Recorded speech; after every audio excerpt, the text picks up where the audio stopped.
ಇವತ್ತೇನು ಪಂಚರಾಜ್ಯದ ಚುನಾವಣೆ ನಡೀತಾ ಇದೆ.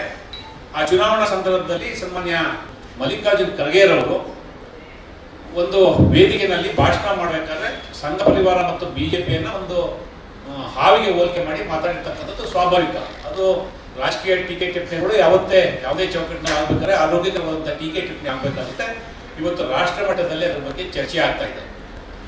ಒಂದು ಕಡೆ ಈ ಚರ್ಚೆ ನಡೀತಿರ್ಬೇಕಾದ್ರೆ ಕರ್ನಾಟಕದ ಹಲವಾರು ಬಿಜೆಪಿ ನಾಯಕರು ಖರ್ಗೆರವರ ಟೀಕೆಯನ್ನ ಖಂಡನೆ ಮಾಡಿ ಅಂತ ಹೇಳಿಕೆಗಳನ್ನ ಕೊಟ್ಟಿದ್ದಾರೆ. ಅದು ತಪ್ಪು ಅಂತ ಒಂದು ರಾಜಕೀಯ ಪಕ್ಷವಾಗಿ ಅವರು ಟೀಕೆ ಮಾಡುವಂಥದ್ದು ಸ್ವಾಭಾವಿಕ. ಆದರೆ ತಮ್ಮ ಪಕ್ಷದ ಅಥವಾ ಸಾರ್ವಜನಿಕ ಒಂದು ಚೌಕಟ್ಟನ್ನು ಮೀರಿ ಅವರು ಮಾಡಿರ್ತಕ್ಕಂಥ ಟೀಕೆಯನ್ನ ಇವತ್ತು ನಾವು ವಿಶ್ಲೇಷಣೆ ಮಾಡಬೇಕಾಗುತ್ತೆ. ಇವತ್ತು ಕೇಂದ್ರದ ಸಚಿವರಾದಂಥ ಪ್ರಹ್ಲಾದ್ ಜೋಶಿರವರಿಂದ ಹಿಡಿದು ಸನ್ಮಾನ್ಯ ಆರ್ ಅಶೋಕ್, ಚಲವಾದಿ ನಾರಾಯಣ ಸ್ವಾಮಿ, ಸನ್ಮಾನ್ಯ ಸಿ.ಟಿ. ರವಿ, ಸನ್ಮಾನ್ಯ ಪ್ರತಾಪ ಸಿಂಹ, ಸನ್ಮಾನ್ಯ ಎಸ್. ಸುರೇಶ್ ಕುಮಾರ್, ಈ ರೀತಿಯಾಗಿ ಅನೇಕ ಜನ ಕಾಮೆಂಟ್ ಮಾಡಿದ್ದಾರೆ. ನಾನು ಕೇಂದ್ರ ಸಚಿವರಾದಂಥ ಪ್ರಹ್ಲಾದ್ ಜೋಶಿಯವರ ಬಗ್ಗೆ ನಾನು ಕಾಮೆಂಟ್ ಮಾಡೋಕ್ಕೆ ಹೋಗೋದಿಲ್ಲ. ಅವ್ರ ಪಾರ್ಟಿ ಪರವಾಗಿ ಮಾತಾಡಿದ್ದಾರೆ. ಒಂದು ಚೌಕಟ್ಟಿನ ಒಳಗಡೆ ಸಾರ್ವಜನಿಕ ಅಭಿಪ್ರಾಯಕ್ಕೆ ಒಳಪಟ್ಟು ಟೀಕೆಯನ್ನು ಮಾಡಿದರೆ ಆ ಟೀಕೆ ಸ್ವಾಭಾವಿಕವಾಗಿ ನಾವು ಸ್ವೀಕಾರ ಮಾಡ್ತೇವೆ. ಆದರೆ ಇನ್ನುಳಿದಂತೆ ಚಲವಾದಿ ನಾರಾಯಣ ಸ್ವಾಮಿ, ಆರ್ ಅಶೋಕು, ಪ್ರತಾಪ್ ಸಿಂಹ, ಸನ್ಮಾನ್ಯ ಎಸ್. ಸುರೇಶ್ ಕುಮಾರ್ ಅವರು, ಈ ಥರ ಅನೇಕ ಮುಖಂಡಗಳು ಮಾಡಿರ್ತಕ್ಕಂಥ ಟೀಕೆ ಒಂದು ಚೌಕಟ್ಟನ್ನು ಮೀರಿ ಮಾಡಿರ್ತಕ್ಕಂಥ ಟೀಕೆ. ಎರಡನೇದು, ಇವರು ತಮ್ಮ ನಡತೆಯನ್ನು ಸಚಾರಿತ್ರವನ್ನು ಉಳಿಸ್ಕೊಂಡಿದ್ದಾರೆ ಅನ್ನೋ ಮಾತು ಇವತ್ತು ಸಾರ್ವಜನಿಕ ವಲಯದಲ್ಲಿ ಚರ್ಚೆ ಆಗ್ತಾ ಇದೆ.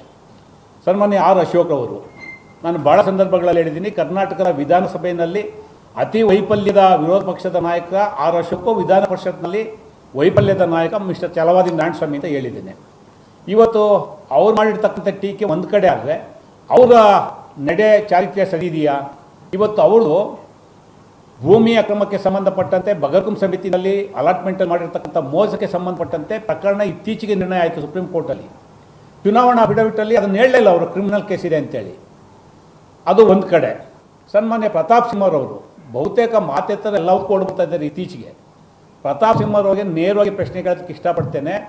ನೀವು ಮಲ್ಲಿಕಾರ್ಜುನ್ ಖರ್ಗೆ ಅಥವಾ ಪ್ರಿಯಾಂಕಾ ಖರ್ಗೆ ಟೀಕೆ ಮಾಡೋದಕ್ಕೆ ಮುಂಚೆ ನಿಮ್ಮನ್ನು ನೀವು ವಿಮರ್ಶೆ ಮಾಡಿಕೊಳ್ಳಿ.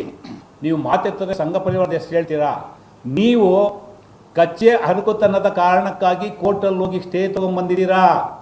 ಮೊದಲು ನೀವು ಆ ಸ್ಟೇನ ವೆಕೇಟ್ ಮಾಡಿಸಿ, ಆಮೇಲೆ ಬೇರೆಯವ್ರ ಬಗ್ಗೆ ಮಾತಾಡಿ. ನೀವು ಯಾಕೆ ಮಾಧ್ಯಮಗಳ ಮೇಲೆ, ಸಾರ್ವಜನಿಕರ ಮೇಲೆ, ನಿಮ್ಮ ಮೇಲೆ ಏನು ಸುದ್ದಿ ಪ್ರಸಾರ ಆಗಬಾರ್ದು ಸ್ಟೇ ತೊಗೊಂಬಂದಿದ್ದೀರಾ? ನಿಮ್ಗೆ ಯಾವ ನೈತಿಕತೆ ಇದೆ? ಕರ್ನಾಟಕದ ರಾಜಕಾರಣಿಗಳ ಮೇಲೆ, ಕಾಂಗ್ರೆಸ್ ರಾಜಕಾರಣಿಗಳ ಮೇಲೆ, ಕಾಂಗ್ರೆಸ್ ನಾಯಕರ ಮೇಲೆ ಮಾತಾಡೋಂಥ ನೈತಿಕತೆ ನಿಮಗೇನಿದೆ? ದಯಮಾಡಿ ನೀವು ಅದನ್ನು ಬಹಿರಂಗಪಡಿಸಿ.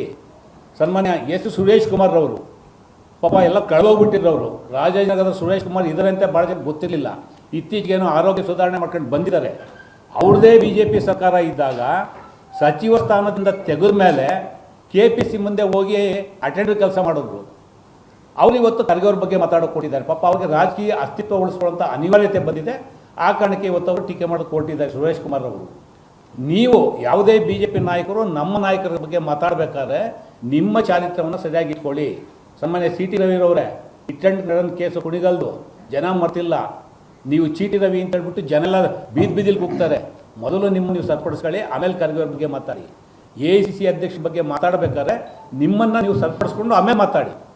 ಅಥವಾ ಪ್ರಹ್ಲಾದ್ ಜೋಶಿರವರಿಂದ ಕಲೀರಿ, ಯಡಿಯೂರಪ್ಪನವರಿಂದ ಕಲೀರಿ ನಿಮ್ಮ ರಾಜಕೀಯ ಟೀಕೆಗಳು ಆಗಿರ್ಬೇಕಂತೇಳಿ.